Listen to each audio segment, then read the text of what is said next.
There's a perennial problem for mankind, which is the feeling that our history on earth is one of mere suffering, corruption, destruction, and that our future is doomed to precisely the same fate.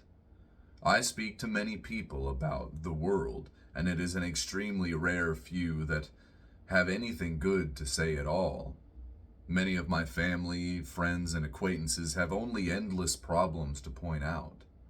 Even when I bring to attention a reason for hope, I am almost always told that whatever this thing is that gives me hope is merely a mirage generated by villains to further facilitate their evil goals. There are many reasons for this doomed outlook, but I'm not going to address them all here. I'm going to focus on one, the tragedy of history. This feeling of doom concerning our history comes from the usually subconscious belief that the bad guys always win. That no matter the victory, no matter the greatness of good people, no matter the triumph of the capital G good, it is always turned upside down and ruined by the foolishness and corruption of man. This perspective then easily leads one to believe that our future is doomed as a result of this fundamentally corrupt world, and there is nothing to look forward to with hope and inspiration. And this, I submit, is merely a misapplication of our attention. It is learned helplessness. It is granting all of the salience to the tragedies and none to the comedies. Let us take the bubonic plague, aka the Black Death. Peaking between 1347 and 1351, the Black Death caused an unbelievable tsunami of death and destruction across Europe. It was arguably the deadliest event in known human history, laying down at least 25% of Earth's human population. No age group was spared, but the children were especially vulnerable. Parents watched more than half of their children die before their eyes arbitrarily, as if a curse from God.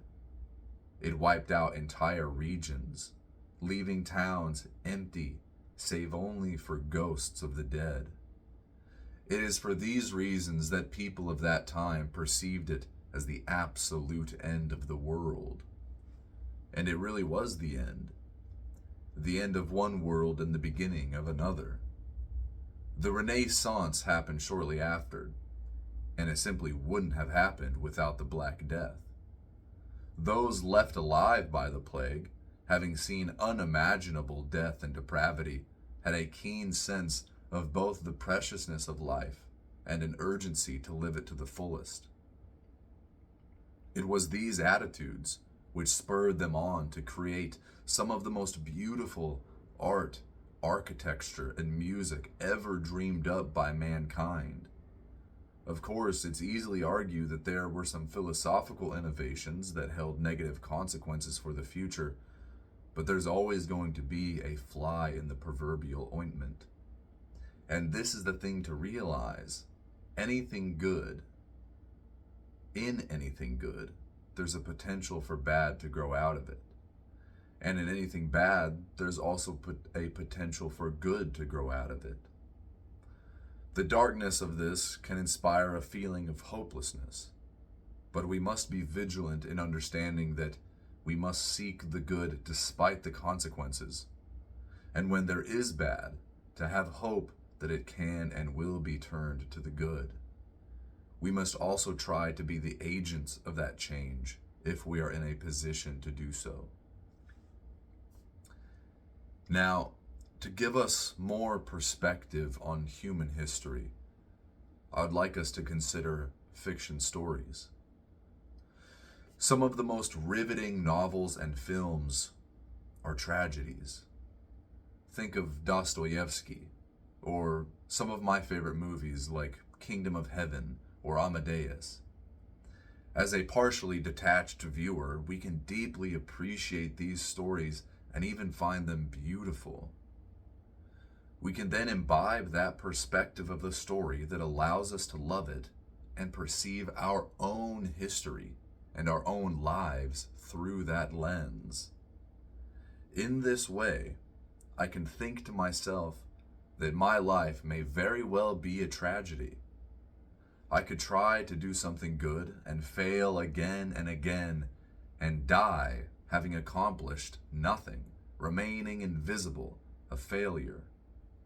And yet, in the same way, I see the historically based movie Amadeus and the main character Salieri and his life as a beautiful tragedy. I can see my own as a beautiful tragedy. Even if it is unknown to another human being, my life is a real part of reality that I can appreciate as having been. Of course, it is hardly necessary to mention that this does not mean I should forfeit myself to living a tragedy, rather that I should live it to the fullest for the sake of the good, and if everything fails, I can take solace and even joy in the idea that it was a good story. Then, once this perspective is attained, another move can be made, and that is to apply this perspective to all of human history. You see, every great fiction story draws its inspiration from reality, and the one thing stranger than fiction is reality. History is filled with the greatest triumphs and the most terrible tragedies. It's the most beautiful story ever told, and it's happening right now.